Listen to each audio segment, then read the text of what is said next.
Mesdames, Messieurs, bonsoir et bienvenue dans Idée. Aujourd'hui, Idée va vous plonger dans la métaphysique. Et à ce propos, j'ai deux invités, deux métaphysiciens. À ma droite, Ansof Christo Uba. Il est instructeur spirituel. Il est à Socé et il a décidé de passer dans cette émission Idée pour apporter un éclairci sur le rôle du destin dans les événements de la vie. Il est à ma gauche, j'ai Makeru Adjande Ali. Lui aussi est un apprenti dans la spiritualité. Il veut apporter sa pierre dans la construction de l'édifice au niveau de l'émission Idée. Chers invités, soyez les bienvenus. Ansof Christo Uba, merci d'avoir répondu favorablement à notre invitation. Merci, Monsieur Condor. C'est plutôt nous que vous remercions pour l'invitation, pour partager surtout des idées. Nous allons parler du rôle du destin. Est-ce que c'est un thème qui vous enchante? Oui, ça m'enchante parce que quand j'observe la manière dont les gens se disent subir la fatalité, des situations inexplicables, alors qu'en réalité, tout peut être expliqué. Donc pour moi, si nous passons par le rôle du destin dans les événements de vie, nous pourrons mieux cerner les contours. Adjande Ali, bonsoir. Bonsoir, Monsieur Condor. Bonsoir, chers téléspectateurs et téléspectatrices. Idée est une émission que nous aimons tant et pour moi, c'est un réel plaisir d'être sur le podium de cette émission pour contribuer et apporter ma part dans la construction de l'édifice. Vous êtes un maquero. Que veut dire maquero? Un maquero, tout simplement, c'est quelqu'un qui décide de mener une nouvelle vie par rapport à son ancienne vie. C'est en ce sens quelqu'un qui décide de nourrir son esprit et de pouvoir s'adonner à la spiritualité pour éveiller ses potentialités spirituelles pour le bien de l'humanité. Oui, vous êtes un maquero de lumière. Que veut dire un maquero de lumière? Un maquero de lumière, c'est en plus d'être maquero, quelqu'un qui va mettre l'accent sur le fait qu'il doit apporter de la lumière telle que nous le comprenons dans le sens matériel et aussi dans le sens spirituel. C'est quelqu'un qui va éclairer les autres, les aider à comprendre certaines choses. Donc c'est un peu ça, un maquero de lumière. Merci pour avoir répondu favorablement à notre invitation. Le thème qui nous rassemble, c'est le rôle du destin dans les événements de la vie. Si on vous posait la question de savoir qu'est-ce que le destin, quelle réponse donnerez-vous en tant qu'un apprenti spirituel? Le destin, on peut le définir comme un ensemble d'événements ou de phénomènes préétablis dans la vie d'un individu et que cet individu doit travailler à comprendre ces phénomènes pour pouvoir mieux les nourrir par la prise de décision. Instructeur spirituel Ansof Christo Uba, un destin c'est quoi? Le maquero a déjà expliqué. L'essentiel est que il faut se rappeler toujours que quand on dit destin, c'est comme un enfant qui vient d'arriver au monde. Quand un enfant arrive, quand on dit le destin de l'enfant, c'est qu'on veut parler de ce à quoi l'enfant est prédestiné. Et c'est un ensemble d'événements, bien sûr, un ensemble de situations qui est préétabli. Préétabli par le Créateur, bien sûr, le Créateur de l'enfant, qui n'est rien d'autre que Allah, ou Dieu, si vous voulez.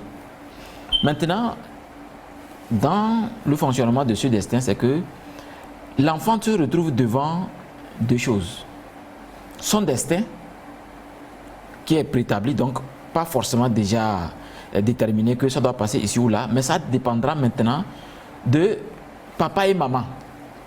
Je veux dire par là qu'un enfant qui vient dans une famille où le papa et la maman sont des ménagères, vous allez voir que c'est différent par rapport à un autre enfant. Peut-être les deux sont les mêmes jours. Hein.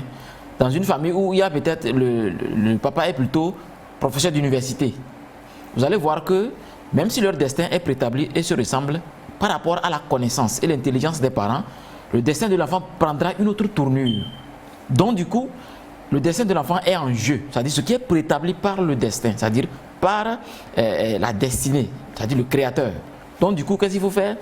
Il faut que dans l'éducation des enfants, on se rappelle qu'on ne doit pas imposer des choses aux enfants, mais essayer de leur demander qu'est-ce qu'ils veulent. Tout comme nous les adultes, c'est la même chose. Même au foyer, on ne peut pas imposer des trucs. On doit apprendre à demander. Et l'autre doit décider par lui-même parce que nous sommes censés suivre un destin. Et quand ce chemin n'est pas suivi, automatiquement, qu'est-ce qui se passe? Chaque jour, nous avons des problèmes. Et quand on se questionne. Voilà. En tant que métaphysicien, le destin, avec l'explication que vous donnez du destin, cette explication est-elle différente de l'explication religieuse où il est dit que c'est Dieu Tout-Puissant qui prédestine tout à tout le monde? En fait, les religieux ont raison de dire que c'est Dieu qui prédestine tout. Mais sauf qu'on se rend compte que, vous voyez, on dit la plupart du temps, l'homme ne peut pas échapper à son destin. Alors qu'en réalité, l'homme peut changer son destin. On a le pouvoir de le faire. Mais pas avec les moyens naturels, non. Il faut aller au-delà de la moyenne pour savoir que l'esprit domine la matière. Et donc, du coup, quand on met l'accent sur l'esprit, on découvre pourquoi aujourd'hui, on ne devait pas faire le contraire de ce qui est prévu pour son destin. Voilà pourquoi il faut que l'être humain se découvre pour connaître mieux son destin. Et là, vous allez voir qu'un destin est toujours préétabli, mais pas à 100% pour toute la vie, parce que pour simple raison que le destin se nourrit des décisions. Votre destin se nourrit des décisions. Même les raisons pour lesquelles nous avons dit le rôle du destin. On pouvait renverser la tendance. On a dit le rôle du destin dans les événements de la vie. Imaginez si on avait renversé. C'est pour vous dire que le destin a un rôle très important. Vous voyez, si Dieu a décidé que vous devez peut-être opérer les gens, devenir médecin. Et malheureusement, à cause de certaines amitiés ou une décision, vous avez pris une autre branche, vous allez voir que à tout moment, vous avez des problèmes au service. Ça ne va pas. Mais on peut rester au service à condition qu'on se connaisse, qu'on se découvre, qu'on apprenne à avoir votre potentialité comme si vous avez ça dans vos mains. Là, en ce moment, vous allez voir que le destin, vous serez heureux dans votre destin, quand bien même que vous n'avez pas suivi un destin préétabli. Voilà. Oui, parlant toujours du destin, si on veut être avec le philosophe Jean-Paul Sartre, qui dit l'existence précède l'essence. Alors que par rapport à ce que vous êtes en train de dire, immédiatement comme les religieux, l'essence précède l'existence. Comment pouvons-nous faire cette corrélation? Vous voyez, quand Sartre expliquait sa théorie, en tout cas on dit ça la théorie parce que nous ne voyons pas les choses de la même manière. Parce que pour la simple raison que normalement, c'est après la vie que les êtres humains remarquent, ou peut-être à titre posthume vous dites que vous êtes ceci. Mais en réalité, c'est plutôt vous. Parce que la chose la plus magnifique aujourd'hui, normalement, c'est ce qu'on ne voit pas. Et donc c'est la mort. La mort, ce n'est pas la fin. Ce n'est pas la fin. Parce que chaque être humain est présent à ses obsèques. Donc imaginez qu'à vos obsèques, on a choisi 3 personnes. Une personne de votre famille, de votre association et peut-être de votre service. De dire quelque chose sur vous. Et chacun explique maintenant ce qu'il a retenu de vous. Imaginez que ça ne vous plaît pas, ce qu'ils ont dit. Qu'est-ce que vous allez faire? Vous convenez avec moi que vous ne pouvez pas changer ça. Parce que vous avez déjà rendu le corps. Et l'esprit est là, observant ce qui est dit. C'est la raison pour laquelle il faut toujours se rappeler que c'est de notre vivant que nous pouvons préparer quelque chose d'extraordinaire. Ce n'est pas après la mort. Il ne faut pas se faire tromper comme si après ma mort, moi, après ma mort, je deviens un ange ou bien. C'est pas ça. Je ne deviens pas un saint. Si de mon vivant, je fais n'importe quoi, soyez-en sûr qu'après ma mort, je serai encore plus con. Mais pour être une personne extraordinaire, importante, sur le plan invisible, il faut d'abord impacter sérieusement de votre vivant. C'est de votre vivant qu'on prépare bien le terrain, en étant un personnage d'exemplaire. Là, en ce moment, vous allez voir que le destin a joué un bon rôle. Et donc, comme nous l'avons dit, c'est un ensemble d'événements qu'il faut comprendre et mieux avancer. Adiandé Ali, pourquoi avez-vous fait le choix d'être un Makeru? J'ai fait le choix d'être un Makeru pour, disons, naître de nouveau. Parce que toutes les traditions le disent, pour avoir une meilleure vie, il faut naître de nouveau. Et pour naître de nouveau, il faut devenir Makeru. C'est parce que, d'une part, j'ai constaté que mon ancienne vie ne me permettait pas de comprendre certaines réalités au-delà de la chair. Et je me suis dit, alors pour pouvoir comprendre ces réalités et réveiller en moi mes potentiels spirituels, il faut aller dans la voie initiatique. Et cette voie initiatique, c'est de devenir un maquero de l'école de Ambiem. Oui, pour devenir maquero, vous êtes maintenant un maquero. Si on vous demandait de comparer un tout petit peu votre vie d'avant cette décision de devenir maquero, qu'est-ce que vous pouvez nous dire présentement? Avant d'être maquero, quand je me réveille, je ne pensais pas à la méditation. Pour dormir, je ne pensais pas à la méditation. Maintenant, en tant que maquero, je me réveille, je médite et pour me coucher, je médite. Et je constate quoi? J'arrive à installer une certaine tranquillité en moi. J'arrive à créer une certaine harmonie entre moi et la nature qui me permet de surveiller mieux certains événements de ma vie, de prendre certaines décisions, pas en me mettant au centre, mais en pensant à l'humanité tout entière. Et ça nous permet de vivre des expériences extraordinaires. Quels sont les atouts qui se présentent à vous immédiatement? Les atouts d'être initié ou d'être un maquero, c'est qu'on ne se pose plus la question comment les choses sont faites, mais on peut nous-mêmes faire venir les choses. On est les conducteurs de notre vie. Et ça nous évite d'aller de gauche à droite pour chercher des solutions à nos problèmes. Des fois même, la recherche de ces solutions à l'extérieur va nous amener plus de soucis. L'initiation nous permet de nous comprendre de l'intérieur, de pouvoir être au volant de notre vie et de la mener en suivant notre destin, en ne s'écartant pas trop de ce destin, ce qui nous permet de bien vivre. Oui, en tant que maquero de lumière, comment comprenez-vous le destin dans les événements de notre vie? En tant que maquero de lumière, je dirais que le destin, tel comme le maître Ansof Christo Uba venait de le dire, n'est pas une fatalité. Donc quand on est un maquero, on comprend que quand on parle du destin, on ne parle pas d'une fatalité. C'est vrai qu'on vient avec un destin préétabli, mais pour nourrir notre destin et même le changer en étant maquero, on peut aller au-delà de certaines choses, pouvoir changer notre destin en bien. Voilà la différence entre un maquero et quelqu'un qui n'est pas maquero, qui ne va pas pouvoir vite comprendre son destin pour le nourrir de bonnes décisions. Est-ce que vous pouvez dire aujourd'hui que c'est le destin qui vous a poussé à quitter la vie d'hier pour être maquero, ou bien c'est un hasard? Nous, les maqueros, on sait que rien n'est laissé au hasard. Le Créateur, en créant la terre, le ciel et tout, il n'a rien laissé au hasard. Donc, ce n'est pas un hasard d'être un maquero, c'est un destin. Donc, on le dit, quand l'élève est prêt, le maître apparaît. Donc, ce n'est pas un hasard de devenir un maquero. Le destin, comment fonctionne-t-il? Le destin fait fonctionner aujourd'hui tout ce qui existe sur la terre. Si c'est qu'on avait dit que l'Afrique est dorénavant une nation et non des pays distribués en 50 quelques, quand je vais vous expliquer, vous allez voir à quel point c'était important qu'on saisisse l'opportunité pour dire que les États-Unis d'Afrique, le destin joue tout. Parce qu'il y a trois sortes de destins. Le destin personnel, le destin familial et le destin collectif dans une nation. Donc imaginez que je parlais de l'Afrique. Maintenant, le destin fonctionne comment? Le destin se nourrit des décisions. La loi métaphysique dit, quand on déclenche une chose, le résultat revient quand vous ne vous attendez pas. Quel que soit votre degré d'illumination, on ne peut pas s'attendre au retour. On ne fait que recevoir que la porte en cogne et puis payer, quoi. Donc c'est pour vous dire que, en tant qu'Africains, rappelons-nous toujours que le destin se nourrit des décisions. Alors avant de décider, il faut être mature. Les raisons pour lesquelles nos grands-parents disaient, la nuit porte conseil. Les grandes personnalités prennent du temps pour répondre. Les premiers responsables de famille prennent du temps pour répondre. Ne prenez pas de décisions hâtives. C'est très dangereux. Vous allez bousculer un destin en prenant une décision hâtive rapidement. Ce n'est pas bien.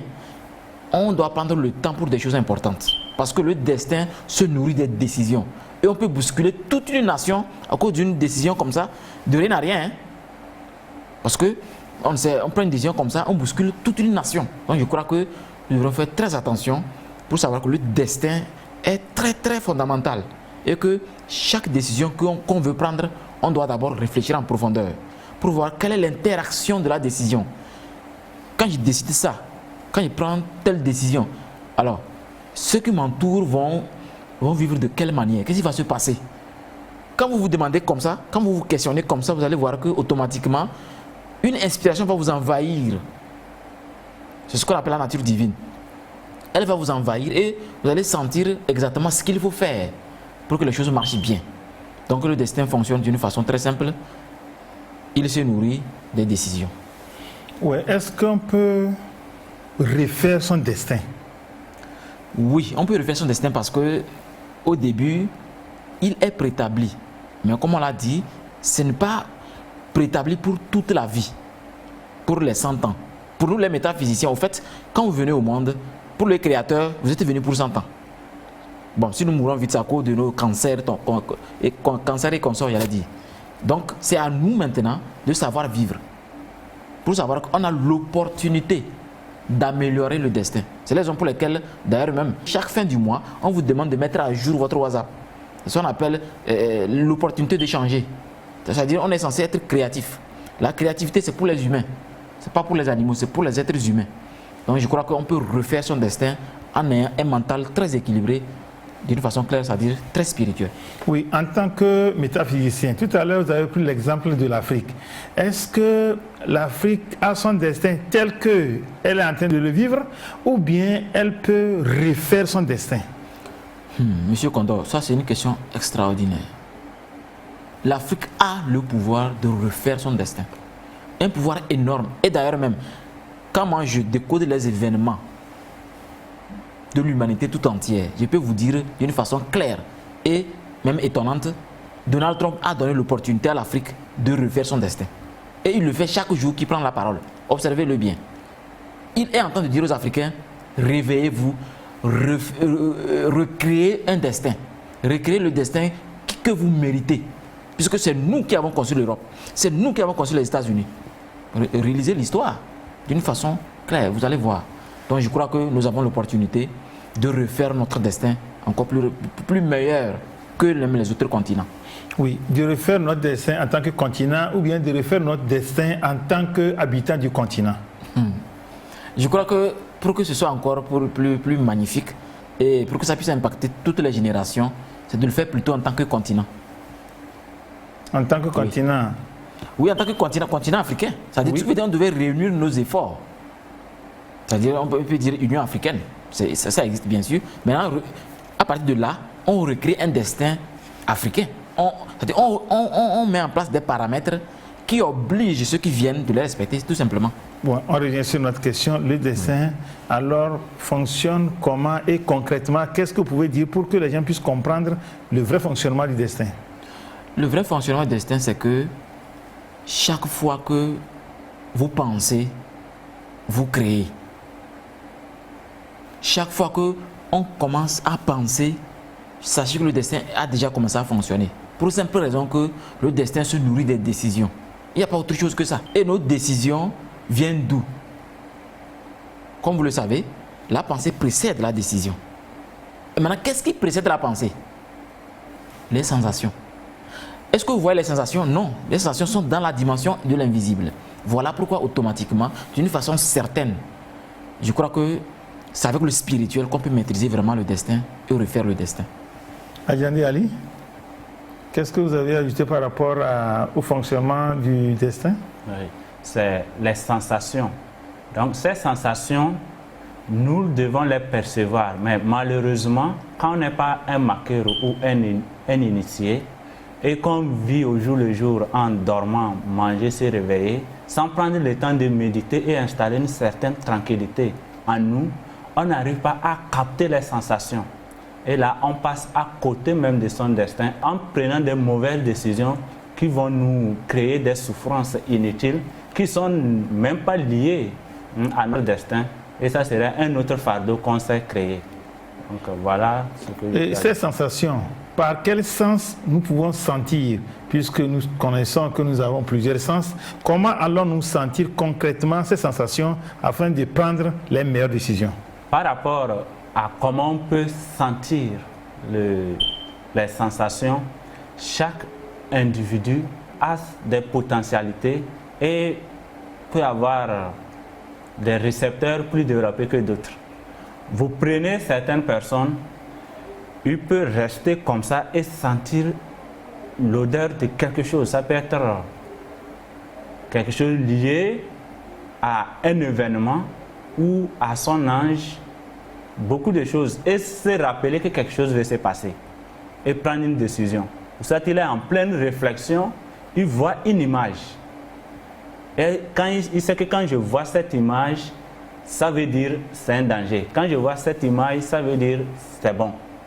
Il y a certains individus, c'est en dormant qu'il fait des rêves. C'est le commun des mortels appelle les rêves.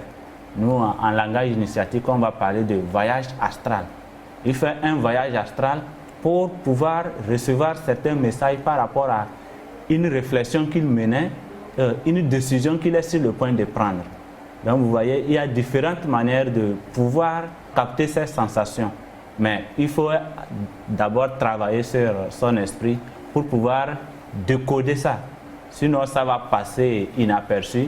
Vous allez même voir des exemples précis. Les gens vont vous dire, j'avais le pressentiment que ça va arriver. J'ai vu ça, mais je n'ai pas fait attention. Donc là, on n'arrive pas à s'écouter. On n'a pas travaillé suffisamment sur son esprit pour pouvoir capter les signaux ou comprendre les messages que la nature nous envoie.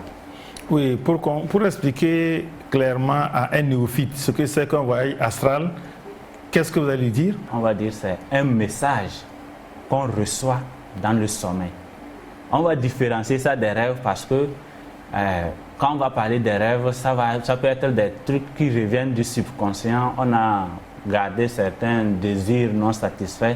Ça va nous revenir dans les rêves. Ça, c'est différent du voyage astral. Le voyage astral, c'est qu'on a fait un bon travail sur soi. On a un équilibre, une certaine tranquillité sur soi. Et quand on dort, on se présente aux êtres de lumière. Et on reçoit des messages. Là, ce sont de vrais messages qui n'ont rien à voir avec le subconscient. Oui, vous avez répété plusieurs fois le travail. Concrètement, le travail consiste à quoi? Le travail sur soi consiste à la méditation et la prière. Normalement, quand on se réveille, il faut d'abord s'adresser au Créateur. Avant même de s'adresser aux autres êtres humains, il faut s'adresser au Créateur. Donc, c'est déjà le début du travail. Faire de la prière et la méditation, c'est ça qui vous permet de nourrir votre esprit. Vous voyez, on nourrit constamment notre corps humain, la chair que nous voyons, mais beaucoup oublient de nourrir l'esprit. Or, le vrai travail, comme le maître Aya le dit, le monde est constitué de seulement 1% de la matière. Mais nous, on prend plus du temps à nourrir la matière et en oubliant de nourrir l'esprit. Donc, le travail consiste à nourrir l'esprit par la méditation et la prière. Et quand tout cela est fait, on va commencer à avoir des pensées pures. Et ces pensées pures vous permettent de ne plus penser à n'importe quoi, mais de maîtriser vos pensées et de réfléchir dans le bon sens pour prendre toujours de bonnes décisions.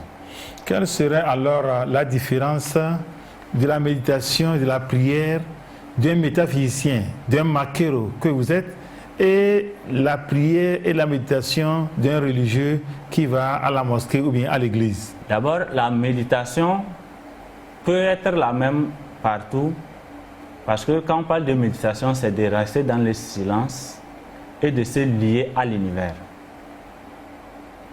Donc, pour pouvoir se fondre au niveau plus avancé, tu te fonds même dans l'univers pour pouvoir capter certains éléments.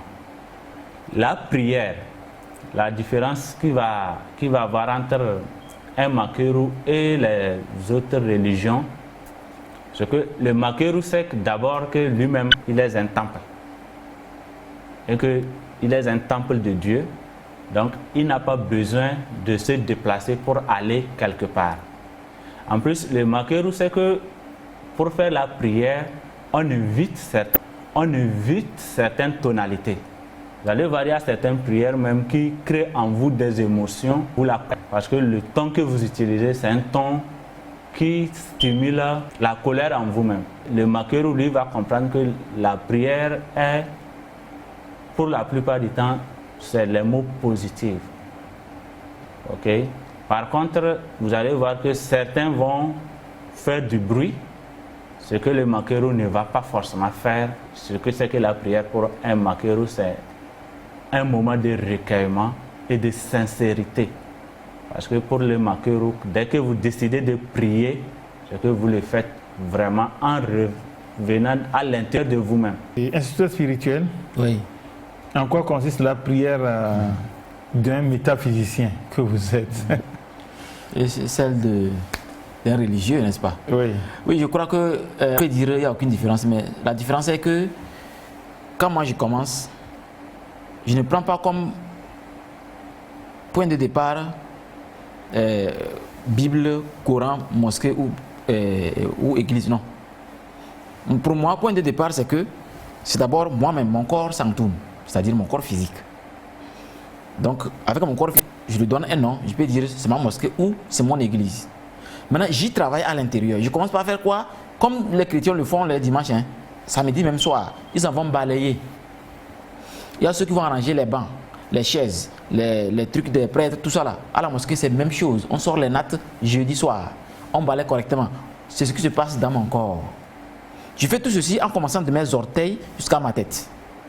Et mon église, ou si vous voulez ma mosquée, nous l'appelons cor sanctum, le sanctuaire du latin. C'est prêt. Et donc je commence ma prière. Voilà pourquoi quand moi je veux prier, je peux prier et vous sentez ça tout de suite. Ce n'est pas que c'est un événement de après. Tout de suite parce que j'ai pris conscience que ce que j'avais voulu au départ n'était pas que nous ayons dans un édifice. Nous sommes d'abord l'édifice qu'il faut. L'édifice qu'il faut, c'est mon corps. C'est la différence. Sinon, nous faisons presque les mêmes choses. Hein. Mais la manière de les faire est différente. Est-ce que quelque chose peut changer, peut perturber ou bien peut déstabiliser notre destin? Oui, monsieur Condor. L'univers est tellement constitué que dès qu'un événement veut commencer, il y a ce que nous appelons l'effet papillon. En spiritualité, le karma. Les scientifiques l'appellent l'effet papillon. C'est-à-dire, je pose un acte dans mon canton. Et l'acte envahit tout mon canton. Jusqu'à même les cantons voisins. Même d'autres préfectures. À cause de mon acte. Imaginez que pour aller dans un village, il y a un carrefour. Dans ce carrefour, se trouve un monsieur, un cordonnier, qui est toujours là chaque jour, à n'importe quelle heure. Et qui coud les chaussures des passants. Et un grand cultivateur s'est trouvé ses chaussures coupées. Arrivé, le monsieur est malade. Le monsieur n'était pas venu. Donc, il a dû marcher pieds nus. Et en allant pieds nus, ça l'a blessé. Maintenant, il faut s'asseoir soigner, n'est-ce pas? Ce qui a fait qu'il n'a pas pu aller vite au champ. En allant au champ, il devait rencontrer une personne qui cherche une information, un étranger. S'il vous plaît, c'est où la mairie ou bien c'est où la préfecture, ceci. Mais le monsieur n'était pas là. Qu'est-ce qui fait qu'il n'était pas là? Parce que quelqu'un était malade. Hein. C'est pas qu'il ne voulait pas. Mais c'est que quand un accident ou bien un problème arrive, l'être humain n'arrive pas à voir derrière l'événement pour voir est-ce que mon accident n'a rien à voir avec moi? Oui, ça existe. Il y a des événements qui ne vous appartiennent même pas. Tout simplement parce que celui qui devait vous relayer l'information ou vous relayer les brides du destin était absent. C'est les raisons pour lesquelles la meilleure façon de faire fonctionner, que ce soit une famille ou une nation, c'est que chacun devait faire correctement son travail. Aspirer à faire bien son travail parce que même quand vous ratez de faire, vous pouvez ne rien sentir, mais vous créez un grand problème pour les autres. Donc je crois que dans un premier temps, il faut reconsidérer ce que nous faisons nous-mêmes. Nous sommes le centre de gravité de tout. Nous sommes le point de départ des choses. J'ai dit que le destin se nourrit des décisions. Et j'ai demandé à savoir, quand on dit décision là, qu'est-ce qui précède la décision? C'est la pensée. Qu'est-ce qui précède la pensée? C'est ce que nous ne voyons pas, les sensations. Est-ce que s'il y avait les mots de tête, il allait être ici? Non. Donc je me sens bien. Alors, quand un événement arrive, c'est que nous n'avons pas réuni tous les efforts pour résoudre le problème. Un exemple. Regardez le virus qui est en train de sévir. Vous n'avez pas remarqué que les institutions ont récupéré l'information et maintenant ça passe vite. Par exemple, sur les pancartes, vous allez voir que même Bébé en a fait une pancarte. La Lunato en a fait. Beaucoup d'institutions en ont fait. Imaginez, avant le virus, nous avons pris des valeurs que nous avons obligé ces institutions à mettre sur leurs pancartes. Imaginez une seconde. Vous allez voir que nous serions plus performants avant même que le virus n'arrive. Maintenant, qu'est-ce que nous avons gagné avec le virus? Nous avons gagné une expérience qui est, quand on est ensemble, quand on attrape quelque chose ensemble, on le soulève facilement. Donc c'est comme ça que le destin fonctionne également. Pour une nation, chacun devait s'occuper à faire une chose qui est pour tout le Togo chaque jour, une chose. Avant qu'on ne devienne quelque chose d'extraordinaire, on doit apprendre ce qu'on appelle le contentement. Voilà. Selon le Makero Ali, est-ce que quelque chose de concret peut perturber notre destin? Bien sûr, quelque chose de concret peut perturber notre destin. Comment nous prenons des décisions par rapport à notre destin? Si nous prenons des mauvaises décisions, on va forcément se voir avec un destin ou bien aller même faire certaines choses qui vont nous conduire carrément à des situations plus compliquées que celles même qu'on était prédestinées. Il faut toujours rester équilibré pour comprendre d'abord c'est quoi notre destin et pouvoir prendre des décisions pour le nourrir. Dans la mesure où on n'arrive pas à comprendre c'est quoi notre destin, vous allez voir qu'on va passer du temps à vivre pour d'autres raisons et laisser les raisons même essentielles de notre existence et perturber notre destin. Donc, à vous comprendre, Adjandé Ali, il faut nécessairement découvrir votre destin avant de prendre les meilleures décisions. Auprès de qui découvrir son destin pour avoir les conseils adéquats pour pouvoir bien l'entretenir? Il faut absolument que tout un chacun ait un maître spirituel parce que c'est à partir de là qu'on peut recevoir des informations, qu'on peut avoir la clé même de notre vie pour pouvoir développer des comportements, pour pouvoir développer des aptitudes qui éveillent nos potentialités spirituelles pour qu'on puisse comprendre notre destin. Donc, d'une manière claire et simple, pour pouvoir comprendre notre destin, il faut avoir un maître spirituel. Et le maître spirituel, son rôle à ce moment serait de faire quoi? Le rôle d'un maître spirituel, c'est pas qu'il fera les choses à votre place. C'est malheureusement ce qu'on constate de plus en plus. Les gens s'inscrivent pour l'initiation et ils pensent qu'il suffit d'avoir un problème, j'écris au maître et le problème est résolu. On constate ça même dans les religions. Il y a des gens qui vont à l'église, ils attendent que quand j'ai un problème, le pasteur va faire pour moi, le prêtre va faire pour moi. Non, le rôle de l'instructeur, comme on le dit, instructeur, c'est de t'instruire à prendre les commandes de ta vie. Donc, le rôle de l'instructeur spirituel, c'est de nous amener, de nous donner des informations, de nous accompagner à nous comprendre et à éveiller nos potentialités spirituelles. Donc, ça veut dire que chacun a son destin, c'est ça? Justement, chacun a son destin, c'est ce qu'on appelle le destin individuel. Ensuite, il y a ce qu'on appelle un destin familial et il y a le destin national, donc il y a le destin à tous les niveaux. Est-ce que c'est toujours le rôle du maître spirituel de déterminer ces différents niveaux de destin? D'abord, en tant qu'individu, quand on va être avec, avoir son maître spirituel, je pense que la première des choses, c'est de déterminer son destin individuel. Et une fois qu'on connaît son destin individuel, on arrive à savoir comment il s'insère dans le destin collectif. Et c'est à partir de ce moment qu'on peut faire fonctionner tous ces destins. Christophe Ogba, oui. En spiritualité, en métaphysique, un esprit c'est quoi? Un esprit, c'est un ensemble de vibrations, mais plutôt une vibration qui a un objectif. Et quand on dit esprit, il y a 4 objectifs dans, ou si vous voulez, dans un esprit ou dans les esprits. Parce que esprit reste esprit dans le plan invisible. des Spiritus Santos, c'est-à-dire l'invisible dans un monde, c'est-à-dire une énergie, sans rien de physique. Prenons l'objectif d'un esprit, est de vous amener à respirer la fraîcheur. Un autre esprit, c'est de vous amener à voir la lumière. Un autre esprit, c'est pour vous amener à sentir qu'il y a le physique. Et un autre esprit, c'est pour vous amener à sentir que, en réalité, le monde n'est pas fait que ce qu'on voit. On ne voit pas tout.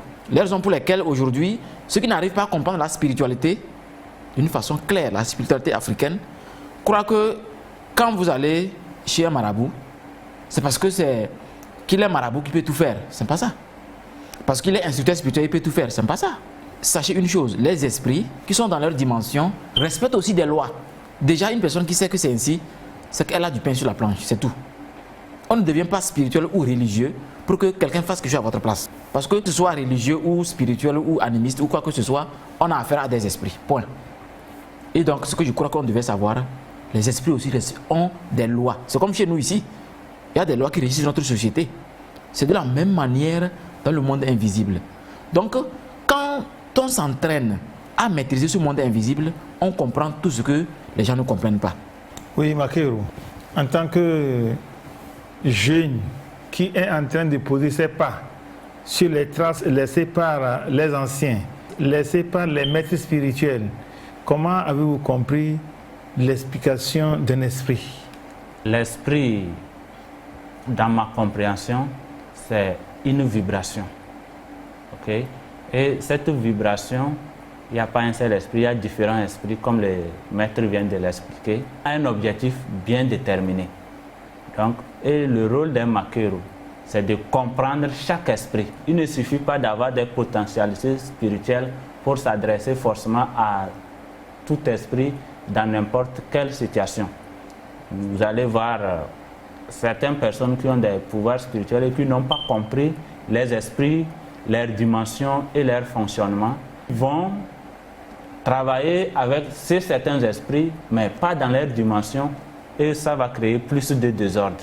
Donc, le rôle de l'initiation au niveau de l'école Ambiem, c'est exactement ça, apprendre l'étudiant ou le Makeru à connaître les esprits, leurs manifestations et les dimensions dans lesquelles ces esprits se trouvent, et les lois qui régissent ces esprits pour mieux travailler avec ces esprits.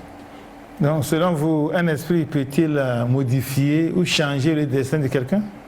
Justement, c'est ce que j'ai eu à vous dire. Quand vous allez faire un contrat non autorisé, au fait, vous voyez, pour avoir quelque chose, attendez-vous aux conséquences. Et ces conséquences peuvent influer sur votre destin. Donc, un esprit va forcément agir sur votre destin si vous n'avez pas respecté certains principes spirituels. Selon vous, tous les esprits sont bons ou bien il y a des bons esprits et des mauvais esprits? Il n'y a pas ni bon ni mauvais. Tout est question de perception. Vous allez voir que certains esprits vont se présenter à vous pour vous aider. Alors que d'autres esprits vont se présenter à vous pour vous nuire. Tout cela va dépendre de votre vécu, parce que vous allez avoir un esprit qui a son pile et sa face. Vous allez le croiser dans certaines situations, vous allez trouver que c'est un mauvais esprit, alors que ça peut même lier à vous, votre comportement. Vous voyez déjà de quoi je vais parler. Il y a forcément certains esprits qui sont là pour nuire, les esprits nuisibles. Il y a aussi certains esprits qui sont des esprits de lumière. Mais vous pouvez avoir aussi certains esprits, qu'on peut appeler entités, qui sont là, mais la face que ces esprits vont vous présenter va dépendre aussi de ce que vous avez fait et de comment vous vous comportez ou de comment vous prenez des décisions. Oui, je crois que mon collègue Makeru de Lumière a été clair en précisant que il faut un mental équilibré pour mieux diriger son destin. Parce que quand on dit destin, tout le monde est éveillé, tout le monde est sensible à cela.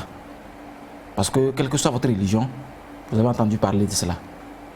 Mais sachez que ce qu'on appelle vraiment religion ne peut pas aider un Africain à retrouver son destin. Vous savez pourquoi?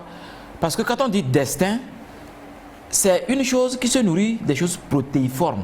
C'est-à-dire, il faut plusieurs chemins pour s'épanouir dans son destin. Alors qu'il y a certaines religions qui mettent l'accent sur c'est ici seul. Si vous sortez hors de ce cadre, vous êtes foutu. Vous irez en enfer. Ça, c'est dangereux. Parce que le destin ne peut pas se nourrir, ne peut pas exister, ne peut pas fonctionner bien si on insiste sur un truc carré que l'individu doit rester dans cette dimension carrée-là pour pouvoir réussir sa vie. C'est ce qui fait qu'aujourd'hui, malgré les fervents, les personnes très ferventes dans la religion n'arrivent pas à trouver vraiment la paix intérieure. Paix chez eux, dans leur famille. Chaque jour, c'est la catastrophe. Comprenez que quand on dit destin, il n'y a plus question d'école spirituelle ou mosquée ou église. Il n'y a plus question de ça. Quand on dit destin, il y a ici question de votre corps.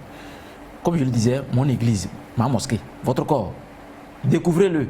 Il contient tout ce qu'il vous faut.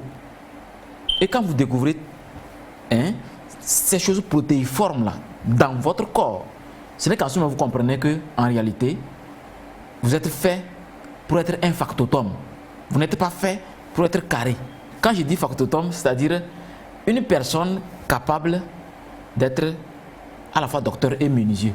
C'est-à-dire un homme à tout faire, quoi. Le métaphysicien, son rôle dans la vie, dans le développement d'une cité, d'une nation, c'est quoi au juste? S'il veut vraiment jouer bien son rôle, pour avoir peut-être la chance de durer sur la terre, c'est de dire les 4 vérités quand il le faut. Quand un métaphysicien observe les décisions dans le monde, il prend son temps pour analyser les choses dans les 3 dimensions. Et vous dit ça, c'est pas bien, ça ne se fait pas. En parlant des dimensions, vous avez parlé des 3 dimensions. Analyser une décision dans les 3 dimensions. Oui, je commence d'abord par la dimension que je peux toucher. Maintenant, je rentre dans la dimension éthérique, c'est-à-dire dans la dimension du mental, de l'esprit. L'esprit, c'est-à-dire l'esprit analytique, l'esprit de réflexion sur ce qu'on ne voit pas. Pour voir, est-ce qu'on a tenu compte de ce qu'on ne voit pas dans telle décision. Et maintenant, je vais dans la 3e dimension qui est la dimension de la sensibilité de l'âme.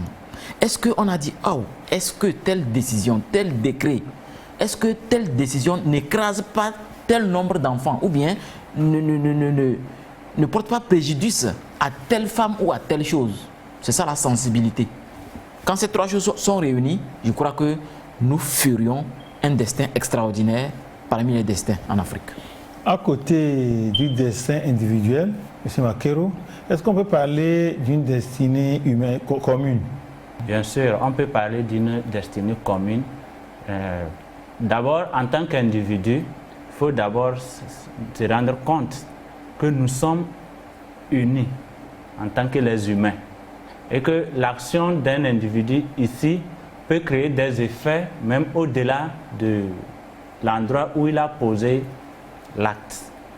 Donc, si on s'imagine avec des individus qui prennent des décisions, des mauvaises décisions à répétition, surtout s'ils sont à des endroits stratégiques ou à des postes stratégiques, ils peuvent précipiter toute l'humanité dans une destinée qui n'était pas forcément ce que le Créateur a prévu. Vous allez voir même des exemples dans certains livres sacrés, on vous dit certains habitants ont commencé à faire ça, ça, ça, et pour ça, la décision a été prise de détruire telle ville, telle civilisation. Donc, une destinée commune, et par exemple, la planète Terre, nous vivons sur elle, nous avons chacun son destin individuel, mais nos actions, les actions que nous posons influencent fortement cette planète. Et là peut modifier notre destinée commune. Ce n'est pour rien, on parle de réchauffement climatique. Dans la mesure où nous vivons sans respecter l'environnement, nous considérons des arbres comme des trucs à abattre quand on veut, sans planter, sans prendre soin, sans même penser que c'est aussi, on peut utiliser ces arbres dans d'autres dimensions pour se développer. On se retrouve avec des changements climatiques, les répétitions des fléaux. Donc vous voyez que nos comportements sont en train même de modifier notre destinée sur la planète Terre. Vous avez vu certaines conséquences que nos pays subissent alors que les décisions ont été prises ailleurs. Donc, nous sommes dans un monde interconnecté où nous nous influençons mutuellement.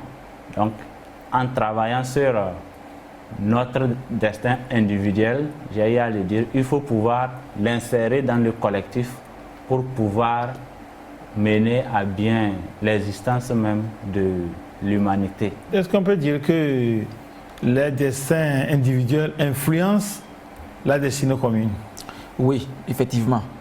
Dans tout ce que nous faisons dans le mental, il faut que je me demande, ma décision là, est-ce que je sais que ma femme est obligée de se plier, ou mes femmes, ou mes enfants sont obligés de se plier, mais quel est l'impact psychologique dans leur vie? Qu'est-ce qui va se passer? Parce que le destin doit forcément se nourrir des décisions. Je vous ai fait l'expérience ici. Donc je crois que nous avons vraiment du pain sur la planche, au-delà même de notre pensée. Donc nous n'avons même pas imaginé l'importance que joue le rôle du destin dans les événements de la vie. Chaque événement nous apporte des leçons, nous apporte beaucoup de choses. Une fois qu'on n'a pas eu contact avec un instructeur spirituel, comment faut-il se prendre pour comprendre toutes ces conséquences sur les autres dans la prise de nos décisions? C'est très facile des fois pour essayer de voir quel est l'impact sur les autres quand on n'a pas tenu compte de leur vie. Par rapport à cette question, comment pouvoir apprécier l'impact de son action sur les autres? Je pense que dès lors même qu'on pense dans sa tête qu'on veut prendre une décision pour que les autres se sentent bien, on ne va pas se dérouter. Donc il faut d'abord précéder son action de la pensée. Je vais poser tel acte, quel est le but? Est-ce que je pose l'acte pour mon intérêt égoïste ou bien je pose l'acte pour contribuer à améliorer quelque chose dans ma société? Donc si on commence à se poser de telles questions, je pense qu'on ne s'écarte pas du bon chemin. On commence à intégrer l'humanité dans la prise de cette décision. Le voisinage, on ne sort pas, on ne se réveille pas, on fait du bruit sans savoir le voisin, il dort ou bien il ne dort pas. Non, quand on commence à intégrer les autres dans cette décision, à voir ce que je suis en train de faire, comment ça peut l'impacter, est-ce positivement ou négativement, et qu'on travaille à prendre plus de décisions et poser des actes qui vont impacter plutôt plus positivement ou améliorer le bien-être des gens. Je pense que là, on est en train de déjà mesurer, de se comporter de telle sorte à ne pas nuire aux autres humains et à son voisinage.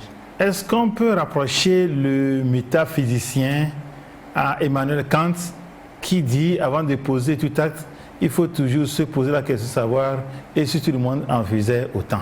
Ce que Emmanuel Kant dit dans ce contexte, ça veut dire il faut voir ce que ton action est censée avoir comme conséquence sur l'autre avant de poser l'acte. Par exemple, si on se dit qu'on a la liberté d'expression, parce que nous sommes dans un régime où on nous permet de dire ce que nous pensons, et on sort chaque matin, chacun se présente à la radio, il insulte la maman de l'autre.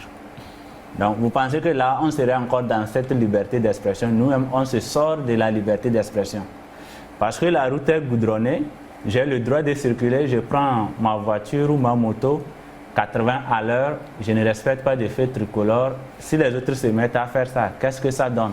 Donc on peut dire dans le contexte que ce que Emmanuel Kant est en train de dire, pensons à la sensibilité, pensons aux conséquences de nos actions sur l'autre avant de pouvoir les poser. Mais on ne va pas résumer le métaphysicien à ça seulement, parce que le métaphysicien, il va aller au-delà de ça. Lui va examiner cette décision, bien l'acte-là, dans d'autres dimensions, telles que les dimensions que le maître a citées, dans la dimension physique, dans la dimension de l'âme et dans la dimension de l'esprit. Est-ce que le spirituel, un métaphysicien, a certains rôles qu'il joue à l'insu des autres pour amener l'humanité à se porter bien? J'ai dit une fois que ceux qui doivent mourir plus tôt, s'ils ne font pas attention, c'est les instructeurs spirituels, les prêtres et les imams. Vous savez pourquoi? Parce que ces personnes-là, sans le savoir, elles sont la clé de milliards de personnes. Alors qu'il y a un décret du plan invisible que les gens ne comprennent pas. Il y a un décret, comme on dit décret présidentiel, il y a un décret divin qui dit quand tel nombre de personnes doivent perdre la vie à cause d'une décision, le monde divin lui-même te ôte la vie. Ça vous étonne, n'est-ce pas? C'est comme ça que ça se passe. C'est pas qu'on va venir vous couper la tête. Hein. On crée des circonstances pour vous conduire dans un destin pour la fatalité. Donc nous sommes plus placés pour mourir tôt. Si nous croyons que nous avons cette opportunité-là d'influencer, de manipuler, d'ailleurs eux nous manipulent parce que quand vous le faites, vous allez transporter autant de karma nécessaire. Nous sommes obligés de vivre comme un agneau. Quand on reçoit les gens, nous sommes obligés de vivre comme un agneau parce que nous avons beaucoup de personnes qui nous écoutent, qui nous demandent avant de prendre une grande décision, qui font tout pour être éclairés avant de prendre une décision. Donc du coup, on ne peut pas se permettre de faire n'importe quoi. Donc du coup, ce qui fait que, je peux dire avec certitude, nous travaillons beaucoup. Nous faisons tellement de choses. Donc il y a beaucoup de choses que nous faisons à l'insu des autres pour le bien de l'humanité. Les métaphysiciens font beaucoup de travail qu'on va appeler le travail de derrière. C'est comme dans une banque où tu vois, quand tu arrives, tu as celle qui te donne l'argent, ou celui qui te donne l'argent, c'est le caissier ou la caissière. Mais derrière, il y a toute une équipe qui travaille. Les métaphysiciens, ils font un gros travail derrière qui permet à l'humanité de sortir de certaines situations. C'est d'ailleurs pourquoi l'une des valeurs qu'on apprend quand on est sur le chemin d'initiation, c'est l'humilité et la responsabilité. Nous sommes pratiquement arrivés à la fin de ce numéro de votre émission Idée. Mais avant de vous laisser partir, votre dernier mot, je commence avec Makeru Adjande Ali. Merci de nous avoir reçus dans vos locaux. C'était très intéressant le temps passé avec vous. Nous espérons avoir pu contribuer par les échanges que nous avons eus. Et ça serait un plaisir de revenir sur votre plateau. Ouba? D'abord, je dis un grand merci à M. Condor parce qu'il met de côté son emploi du temps. Il est à notre disposition pour le bien du Togo, pour le bien du monde entier. Et maintenant, je vais vous parler de quelque chose de très important. Tout ce qui vit et respire a une destinée. Voilà, chers téléspectateurs, la fin de ce numéro de votre émission préférée Idée. Nous avons parlé aujourd'hui du rôle du destin dans les événements de la vie.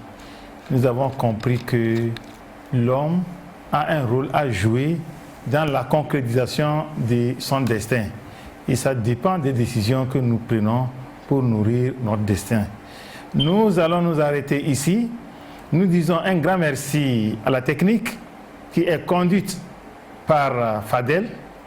Merci à tous les collaborateurs. Chers téléspectateurs, une fois encore, notre remerciement renouvelé pour cette confiance que vous ne cessez de faire à cette émission Idée. Aujourd'hui encore, vous êtes très nombreux. Nous comptons sur vous que la semaine prochaine, vous serez encore plus que le nombre de cette semaine. Avant de vous retrouver la semaine prochaine, bye bye.